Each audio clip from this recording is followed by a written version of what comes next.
The chill that settled in Freya's very being after the wooden bird's pronouncement was more profound than any cosmic frost.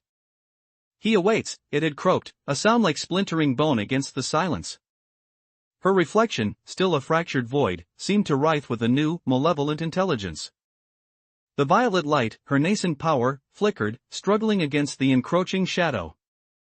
Was this he, the architect of the Umbra? Or something far, far worse?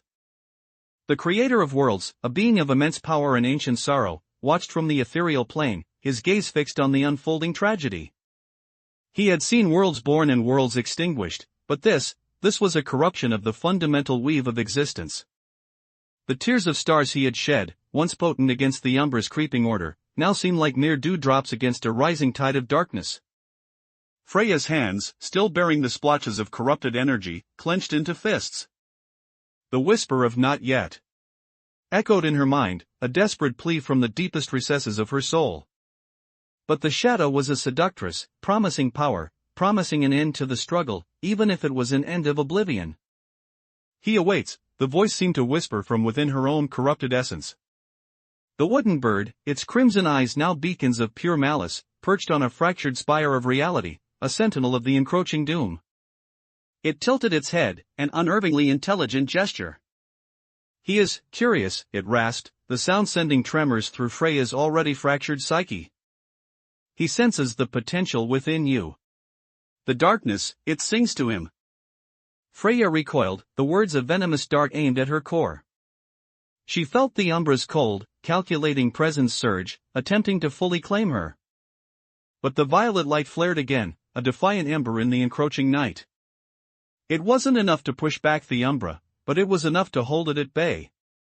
For now. She remembered the glimpse of that other world, vibrant and alive, a stark contrast to the sterile order the Umbra craved. Was that a destination? A refuge? Or merely a cruel illusion? The creator of worlds manifested a shimmering projection of himself, his form a cascade of starlight and nebula.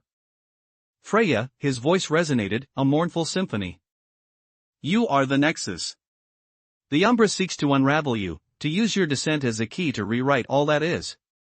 But within you, there is still a spark. A defiance." He extended a shimmering hand, not towards Freya, but towards the image of the vibrant world.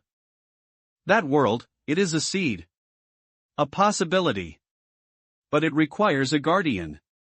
A champion free from the Umbra's grasp."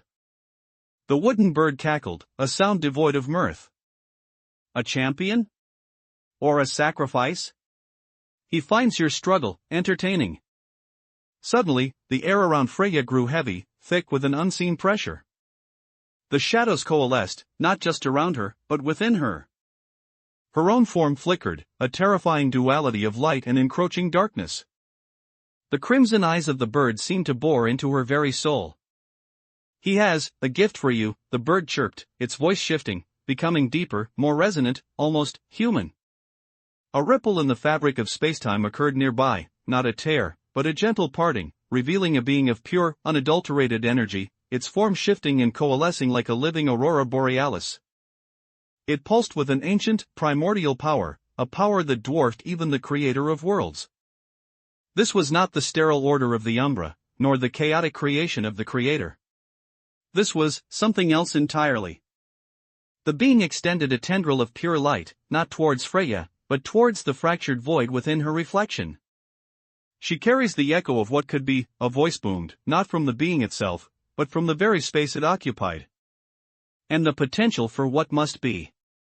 Freya felt a jolt, not of pain, but of overwhelming sensation. Images flooded her mind, vast, alien landscapes, forgotten civilizations, the birth and death of stars on an unimaginable scale. And at the center of it all, a single, recurring symbol, a spiral, infinitely complex, yet perfectly balanced. "He," the voice continued, the energy being now a focal point of immense power, "has been waiting. For the right vessel. For the ultimate rewrite."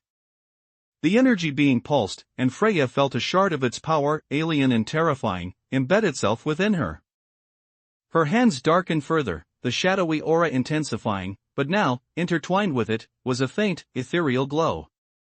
The wooden bird shrieked, a sound of pure rage. No! You cannot! He will not! Its voice cut off abruptly as the energy being's light flared, engulfing the bird in a silent, blinding flash. When the light receded, the bird was gone. But Freya felt a profound shift within herself. The internal struggle was no longer just hers. The darkness was still there, a hungry beast, but now, so was the power of this new, enigmatic entity.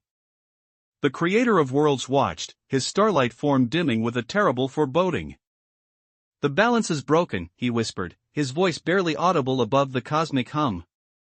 "And the true war has just begun." Freya looked at her hands, now a disturbing blend of shadow and a faint, pulsing light. She felt the alien power within her, a terrifying gift. And she heard the echo of that voice, not just in her mind, but in the very fabric of her being. He awaits. But now, the meaning was different. It wasn't just a threat. It was an invitation. And she was no longer just Freya, the cosmic being.